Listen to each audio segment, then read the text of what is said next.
тұрғандай бастырманың жан жағында салпыншақтары бар. Бір тақталы бастырма, бұны шамамен 40-50 жастағы әйел адамдар таққан. Ал мынау тұрған өңіржек деп аталады. Бұл 5 тақтадан құралады. Жоғары жағдар төрт бұрышты, соңғы жағы байқасаңыздар үш бұрыштанып кетеді, яғни әрі қарай ұрпақ жалғассын деген мағынада жасалған. Астында салпыншақтары бар, барлығы да таза күмістен жасалған.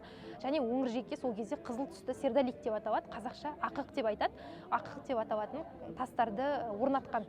Сол уақытта жалпы қазақ қызыл түсті қатты жақсы көрген, әрі қызыл түс қуаныш пен жеңістің белгісі деп, сондай қызыл түсті ақық тастарды осындай неге өңіржектерге безендірген екен. Бетіне әртүрлі жаңағыдай ою-өрнектер қойғанда әртүрлі узорлар бар, мысалы бетінде.